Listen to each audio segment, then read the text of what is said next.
பொதுவா லேண்ட் வாங்கணும் அப்படின்னா அது சென்னையில வாங்குறது பெஸ்ட்டா இல்ல வில்லேஜ்ல வாங்குறது பெஸ்ட்டா? ஆக்சுவலாக லேண்ட் இன்வெஸ்ட்மெண்ட்டுக்கு நான் ஒரு சின்ன டிப்பு சொல்கிறேன். நம்பர் 1, லேண்ட் இன்வெஸ்ட்மெண்ட் வந்து ஷார்ட் டேர்முக்குன்னு யாரும் பார்க்கக்கூடாது, லாங் டேர்ம் இன்வெஸ்ட்மெண்ட். ரெண்டாவது, எனக்கு ப்ராஃபிட் வரணும் அப்படின்னு இன்வெஸ்ட் பண்ணாங்கன்னா 10ல் 9 பேர் வந்து லாஸ் தான் ஆவாங்க. ஒரு லேண்ட் இன்வெஸ்ட் பண்ணுறதுக்கு முன்னாடி பல விஷயங்கள் பார்க்கணும். சம்டைம்ஸ் ஓனர் பேர் இருக்கும், ஆனால் ஓனரே எங்கன்னே தெரியாது. இப்போ நீங்கள் வந்து ஒரு அப்பார்ட்மெண்ட் வாங்குறீங்க, அந்த அப்பார்ட்மெண்ட்டோட அசோசியேஷனுக்கே வந்து பல வருஷம் வந்து கொடுக்கும், பூட்டியே வச்சுருக்கோம். பூட்டை திறக்கிறதுக்கு வரும்போது அசோசியேஷனுக்காக கை பிடிச்சிப்பாங்க. முன்னெல்லாம் தாத்தா பாட்டி காலத்துலேருந்து வாங்கி வச்ச லேண்ட்லாம் இப்போ இருக்கும். ஒரு படிப்புக்காகவோ இல்லை கல்யாணத்துக்காகவோ விற்கிற ஐடியாவில் சில பேர் இருக்கிறதுக்கு வாய்ப்பு இருக்கு. நீங்கள் தப்பாலாம் எடுத்துக்க கூடாது. தாத்தா பாட்டி வாங்கின சொத்தை மருமக வந்து நான் உங்களுக்கு ஒரு 10 ஏக்கர் உன் பேர்ல கொடுத்துட்றேன் அப்படின்னு கொடுப்பேன். நான் அதை விற்பேன், என்ன வேணா பண்ணுவேன்னு சொல்றாங்க இல்லையா, சட்டப்படி தப்பு.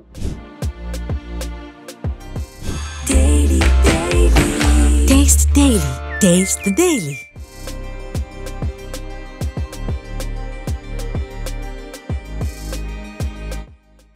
ரெஃப்ளெக்ட் நேயர்களுக்கு வணக்கம். இன்னைக்கு நம்மளோட ஸ்பெஷல் இன்டர்வியூல எக்கனாமிஸ்ட் டாக்டர் ஜிகேஆர் ஜாயின் பண்ணிருக்காரு. வாங்க பார்க்கலாம். வணக்கம் சார். வணக்கம்மா. எப்படி இருக்கீங்க? அற்புதமா இருக்கேன். ஸோ பொதுவாக லேண்ட் வாங்கணும் அப்படின்னா அது சென்னையில் வாங்குறது ஒரு முக்கியமான ஒரு டேக்லைன் இருக்கு. சென்னைக்கு மிக அருகில்னு அடிக்கடி ஆட்ல நம்ம பார்த்துருக்கோம். ஸோ சென்னையில் வாங்குறது பெஸ்ட்டா இல்லை வில்லேஜில் வாங்குறது பெஸ்ட்டா? முதல்ல நீங்கள் லேண்ட் இன்வெஸ்ட்மெண்ட்னு சொல்லிட்டீங்க. ஸோ நீங்கள் இன்வெஸ்ட்மெண்ட் சொல்லும்போது லேண்டுங்கிறது ஒரு பர்மனன்ட் இன்வெஸ்ட்மெண்ட். ஏன்னா உங்களோட அப்ஜெக்டிவ் வந்து அப்ரிசியேஷன், க்ரோத் அப்படின்னு இருக்கும்போது நீங்கள் சென்னைக்கு மிக அருகில் அப்படின்னு அந்த எக்ஸ்பேன்ஷன் மோடில் போகும்போது எக்ஸ்பேன்ஷன் ஆகிறது எப்படி, நீங்கள் நிறைய ரிசர்ச் பண்ணணும். மார்க்கெட் ரிசர்ச் பண்ணாமல் நீங்கள் லேண்டில் 4 பேர் சொன்னாங்க அட்வர்டைஸ்மெண்ட் பார்த்து பண்ணேன் அப்படிங்கிறது இன்வெஸ்ட்மெண்ட் பண்ணுறதுலாம் வந்து நாட் அட்வைசபிள். ஓகே, நீங்கள் நிறைய விஷயங்கள் வந்து தெரிஞ்சுக்கணும். ரோடு வந்து கன்ஸ்ட்ரக்ஷன் எப்போ முடியும், எங்கே ஸ்டார்ட் பண்ண போகிறாங்க, எவ்வளோ பாப்புலேஷன் இப்போ இருக்காங்க, இந்த சைடில் வந்து க்ரோத் ஆகிறதுக்கு எக்கனாமிக் பொட்டென்ஷியல்லாம் என்னென்ன இருக்குது, நிறைய நீங்கள் வந்து விஷயங்கள் தெரிஞ்சுட்டு தான் வந்து இன்வெஸ்ட்மெண்ட் பண்ணணும். ஆக்சுவலாக லேண்ட் இன்வெஸ்ட்மெண்ட்டுக்கு நான் ஒரு சின்ன டிப்பு சொல்கிறேன். நம்பர் 1, லேண்ட் இன்வெஸ்ட்மெண்ட் வந்து ஷார்ட் டேர்முக்குன்னு யாரும் பார்க்கக்கூடாது, லாங் டேர்ம் இன்வெஸ்ட்மெண்ட். ரெண்டாவது, லேண்டில் நான் இன்வெஸ்ட் பண்ணால் எனக்கு வந்து ப்ராஃபிட் வரணும், இன்வெஸ்ட்மெண்ட்டில் எனக்கு அப்ரிசியேஷன் கிடைக்கணும் அப்படின்னு நினைக்கிற மென்டாலிட்டியே வந்து தப்பான மென்டாலிட்டி. இது லாங் டேர்ம் இன்வெஸ்ட்மெண்ட்னு சொன்னதுக்கப்புறம் நீங்கள் you have to hold till maturity. உங்களுக்கு ஒரு லாங் டேர்ம் அப்ஜெக்டிவ் இருக்கலாம். என் பையன் வந்து இல்லை என் பொண்ணுக்கு சீதனமாக நான் கொடுக்க போகிறேன், என் பையனுடைய படிப்புக்கு செலவுக்கு இல்லை அவனுடைய பிஸ்னஸுக்காக நான் வந்து இதை நான் வந்து இன்வெஸ்ட் பண்ண போகிறேன் அப்படின்னு வச்சுக்கலாம். ஸோ யாருக்காவது உங்கள் ஃபேமிலி மெம்பர்ஸ்க்கு நீங்கள் வந்து கொடுக்கணும், லாங் டேர்மாக அப்ஜெக்டிவ் இருக்குன்னா, இல்லை உங்களுக்கே ஒரு லாங் டேர்ம் அப்ஜெக்டிவ் இருக்கலாம். நான் வந்து 10-15 வருஷத்துக்கு கழித்து நான் இந்த இடத்துல நான் வந்து செட்டில் ஆக போகிறேன். சில பேர்லாம் என்ன நினைப்பாங்கன்னா, இன்றைக்கி நான் வந்து துபாயில் கத்தாரில் இருக்கேன், நான் ஒரு 15-20 வருஷம் கழித்து ரிட்டையர்மெண்ட் ஆகிட்டு ஸ்ரீரங்கம் பக்கத்தில் இல்லை திருநெல்வேலி நெல்லையப்பர் கோயில் பக்கத்தில் நான் எங்கெங்கெல்லாம் கோயில் இருக்கோ அங்கெல்லாம் நான் வந்து நான் ரிட்டையர்மெண்ட் லைஃப் லீட் பண்ணலான்னு இருக்கேன். அப்போ இன்வெஸ்ட்மெண்ட் பண்ணலாம். ஸோ லாங் டேர்ம் அப்ஜெக்டிவோட இன்வெஸ்ட்மெண்ட் லேண்ட் பண்ணுறது தான் அக்செப்டபிள், ஐடியல், சஜஸ்டபிள். ஏன்னா ப்ராஃபிட் வரணும் அப்படின்னு இன்வெஸ்ட் பண்ணாங்கன்னா 10ல் 9 பேர் வந்து லாஸ் தான் ஆவாங்க, விற்க முடியாது. ஓகே, ஏன்னா ஒரு லேண்ட் இன்வெஸ்ட் பண்ணுறதுக்கு முன்னாடி பல விஷயங்கள் பார்க்கணும். அது வந்து கிளாசிஃபிகேஷன் எப்படி பண்ணியிருக்காங்க, அது வெட் லேண்டா, ட்ரை லேண்டா, நஞ்சையா, புஞ்சையா, ஃபாரஸ்ட் லேண்டா கிளாஸிஃபை பண்ணியிருப்பாங்க. கையே வைக்க முடியாது, கிளாஸிஃபை பண்ணிடுவாங்க. நீங்கள் உங்கள் லேண்டை வந்து மூதாதையர்கிட்ட வந்துட்டு இருக்கோம், ஆனால் அது ஃபாரஸ்ட் லேண்டு கிளாஸிஃபை பண்ணிடுறாங்க, ஒன்றும் பண்ண முடியாது. எப்படி கிளாஸிஃபை ஆயிருக்கு, கன்வெர்ட்டும் பண்ண முடியாது. ஓனர்ஷிப் யார்கிட்ட இருக்கு, சம்டைம்ஸ் ஓனர் பேர் இருக்கும், ஆனால் ஓனரே எங்கன்னே தெரியாது.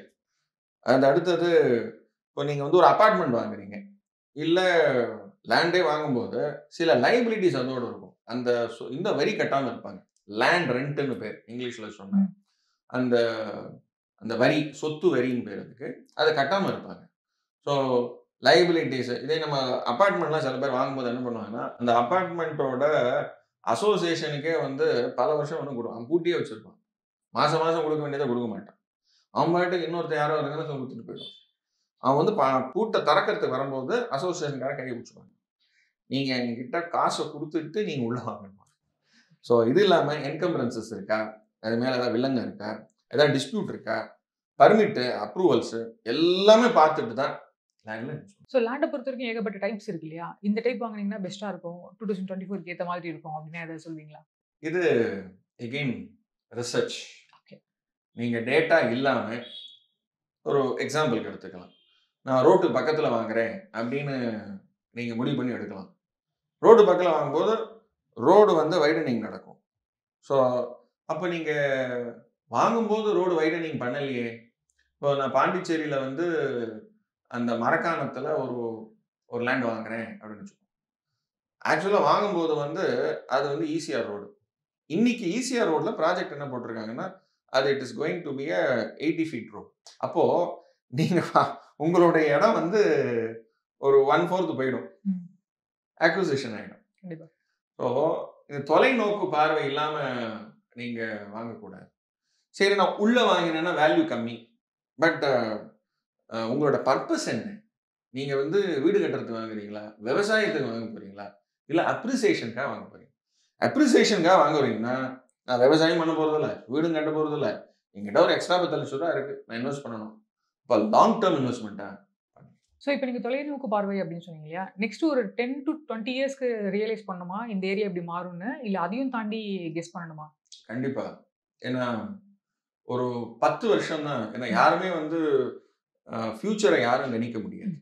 ஆனால் எக்கானமி எந்த டைரக்ஷனில் போயின்னு இருக்கு, கவர்மெண்ட்டோட பாலிசிஸ்லாம் எந்த டைரக்ஷனில் போயின்னு இருக்கு அப்படின்னு நீங்கள் ஸ்டடி பண்ணால் உங்களுக்கு ஒரு எக்ஸாம்பிளுக்கு முன்னெல்லாம் சிட்டிஸில் தான். இப்போ நீங்கள் சொன்னீங்க சென்னைக்கு மிக அருகில். நீங்கள் சென்னைங்கிறது மட்டும்தான் இன்னைக்கு சிட்டி கிடையாது. இன்னைக்கு ஸ்மார்ட் சிட்டிஸை வந்து பிரதான் மந்திரி வந்து 100 ஸ்மார்ட் சிட்டிஸ் வந்து அறிவிச்சிருக்காரு. ஸோ நீங்கள் ஏதாவது ஒரு ஸ்மார்ட் சிட்டிஸில் இன்வெஸ்ட் பண்ணலாம். இந்தோருங்கிறது கிளீனஸ்ட் சிட்டி இன் இந்தியா, மத்திய பிரதேஷில், அங்கே இன்வெஸ்ட் பண்ணலாம். அது ஒரு ஸ்மார்ட் சிட்டி தான். ஸோ தமிழ்நாட்டில் இருக்கிற ஸ்மார்ட் சிட்டிஸில் இன்வெஸ்ட் பண்ணலாம். சேலம் ஒரு ஸ்மார்ட் சிட்டி. ஸோ அது வந்து அடுத்த 10 வருஷம் கழிச்சு பார்த்தீங்கன்னா, இதே 10 வருஷத்துக்கு முன்னாடி சேலத்தில் வந்து ஒரு ட்ரெடிஷ்னலான ஒரு டவுன் லுக் இருக்கும். இன்னைக்கு நம்ம சீஃப் மினிஸ்டர் ஆஃப் தமிழ்நாடு அவர் போனதுக்கு அவர் சீஃப் மினிஸ்டராக இருக்கும்போது, ஓகே, பாஸ்ட் சீஃப் மினிஸ்டராக இருக்கும்போது சேலம் டவுனை வந்து டோட்டலாக மாற்றிட்டார். ஏன்னா அவர் அந்த ஊர்லேருந்து வந்தவர். இன்னைக்கு அது வந்து சூரத்தை வந்து சிட்டி ஆஃப் ஃப்ளைஓவர்ஸ்னு சொல்கிற மாதிரி சேலம் சிட்டி ஆஃப் ஃப்ளைஓவர்ஸ்னு சொல்லலாம்.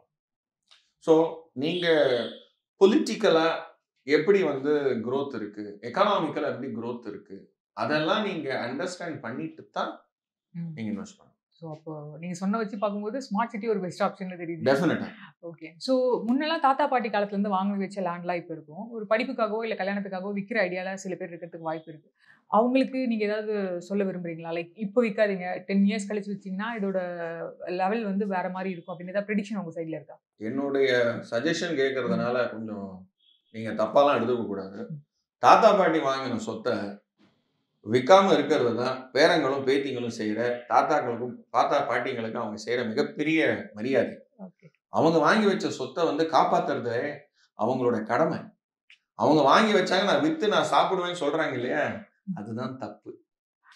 அவங்க வந்து வாங்கறது ஒரு 10 ஏக்கர் வாங்கினாங்கன்னா இன்னைக்கு 1 ஏக்கர் அவங்க வாங்க சொல்லுங்க. அதை விற்றுட்டு நான் 10 ஏக்கரை விற்றுட்டு 11 ஏக்கர் நான் வாங்குவேன் அப்படின்னு பண்ணுறாங்கன்னா விற்கிறது நல்ல ஆப்ஷன். நான் அவங்க வாங்கி வச்சதை நான் விற்கத்தான் செய்வேன் அப்படின்னு சொல்றது இது அதை விட முட்டாள்தனம் எதுவுமே கிடையாது. ஓகே. நான் தப்பா நான் சொல்ற வார்த்தைகள் ரொம்ப கடுமையா இருக்கலாம், ஆனா அவங்களுக்கு விற்கிறதுக்கு உரிமையே கிடையாது.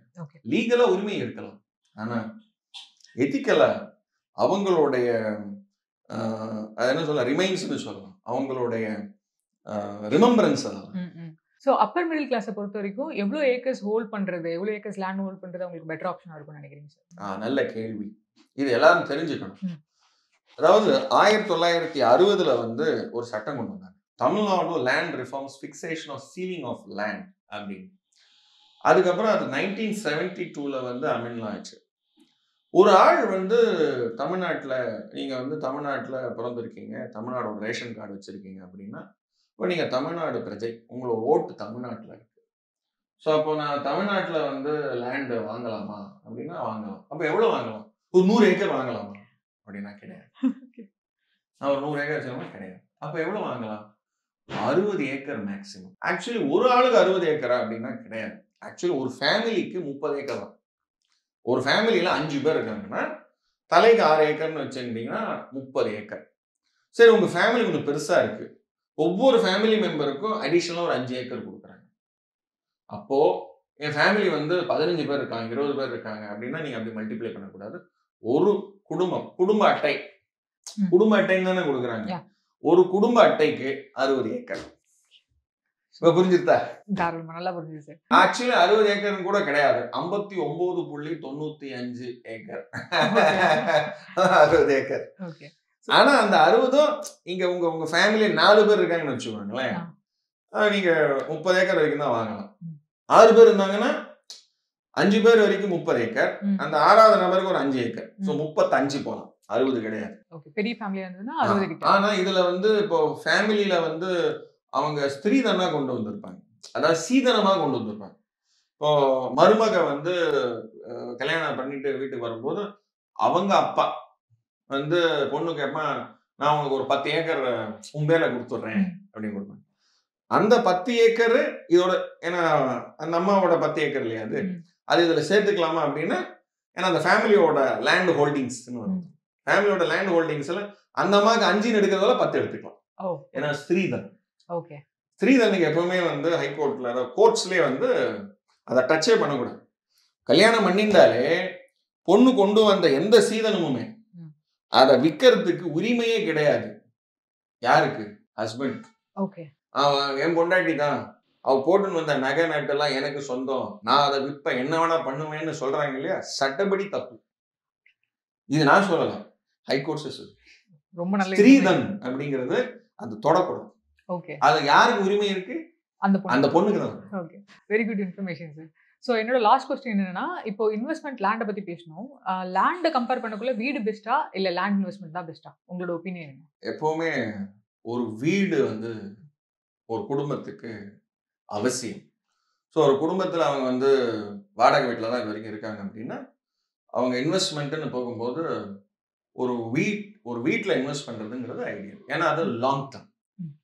ஏன்னா ஒரு வீட்டை நான் வாங்கி 2 வருஷம் கழிச்சு நான் விற்க போகிறேன் அப்படின்னு பண்ண, அது வீடாக இருக்கலாம், நம்ம இண்டிபெண்டன்ட் ஹவுசஸாக இருக்கும். தேவையை தாண்டி எக்ஸ்ட்ரா இன்வெஸ்ட்மெண்ட்டுக்காக மட்டுமே வீடு வாங்கலாமா இல்லை லேண்ட் வாங்கலாமா? அது நீங்கள் அப்பார்ட்மெண்ட் வாங்கினாலும் சரி, லேண்ட் வாங்கினாலும் சரி, இந்த ஃபிக்ஸட் இன்வெஸ்ட்மெண்ட்டாக நீங்கள் செய்யும் போது நான் சொல்லிட்டேன் ஆல்ரெடி, அது லாங் டர்மாக தான் இருக்கணும். ஓகே, உங்கள் விஷன் ஷார்ட் டர்மாக இருந்ததுன்னா தயவு செஞ்சு லேண்டில் போடாதீங்க. Okay fine. அப்போது யார் லேண்டில் அப்போ போடணும்? பிஸ்னஸ்மேன் போடுவாங்க. இப்போ நான் வந்து ஒரு ரியல் எஸ்டேட்டில் இருக்கேன்னு வச்சுக்கோங்க, நான் என் கையில் வந்து ஒரு 2 கோடி ரூபா எக்ஸ்ட்ரா இருக்கு அப்படின்னா நான் என்ன பண்ண நினைப்பேன், ஏதாவது இன்வெஸ்ட் பண்ணலாம்.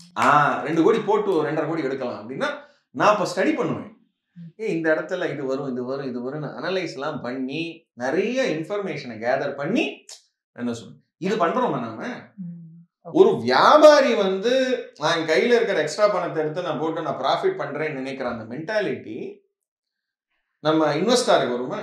ஸோ பிசினஸ்மேனுக்கு இன்வெஸ்டாருக்கும் வித்தியாசம் உண்டு. நான் இன்வெஸ்டார் ஆனால் எனக்கு ப்ராஃபிட் வரணும்னு நினைக்கிறாங்க பார்த்தீங்களா, தப்பு. அப்போ லாங் டேர்ம்ல தான் நான் இன்வெஸ்ட் பண்ணேன். பிசினஸ்மேனோட மென்டாலிட்டி வேற, அவன் ஸ்டடி பண்ணுவான். ஏன்னா ஸ்டேக்ஸ் உண்டு, இன்னைக்கு நான் போட்டு நாளைக்கு எடுக்கணும் அப்படின்னுங்கிறது தான் அவனுடைய அப்ஜெக்டிவ். ஆனா என் அப்ஜெக்டிவ் அப்படி இல்லை, வரலன்னா நான் வெயிட் பண்றேன்னு நினைக்கிறீங்க. அப்போ உங்க அப்ஜெக்டிவ் என்ன? It is not hold it till maturity. Available for sale வேற, ஹோல்ட் இட் டில் மெச்சூரிட்டி வேற. What is available for sale? Any time நான் வித்துருவேன் அப்படின்ட்டு. அப்போ லாஸ்ட்ல வந்ததுன்னா விற்பீங்களா? விற்க மாட்டீங்களா? நான் இன்னும் வெயிட் பண்றேன்றீங்க. அப்போ ஹோல்ட் இட் டில் மெச்சூரிட்டி தான் உங்களோட அப்ஜெக்டிவா இருக்கும்போது லாங் டர்ம் தான். You are only an investor, you are not a businessman. So லேண்ட்ல இன்வெஸ்ட் பண்ணணும்னு நினைக்கிற எல்லாருக்குமே வந்து ஒரு ஃபுல் பேக்ட் இன்ஃபர்மேஷனாக இருந்தது இந்த interview. Thank you so much for your time. நன்றி. Taste the Daily.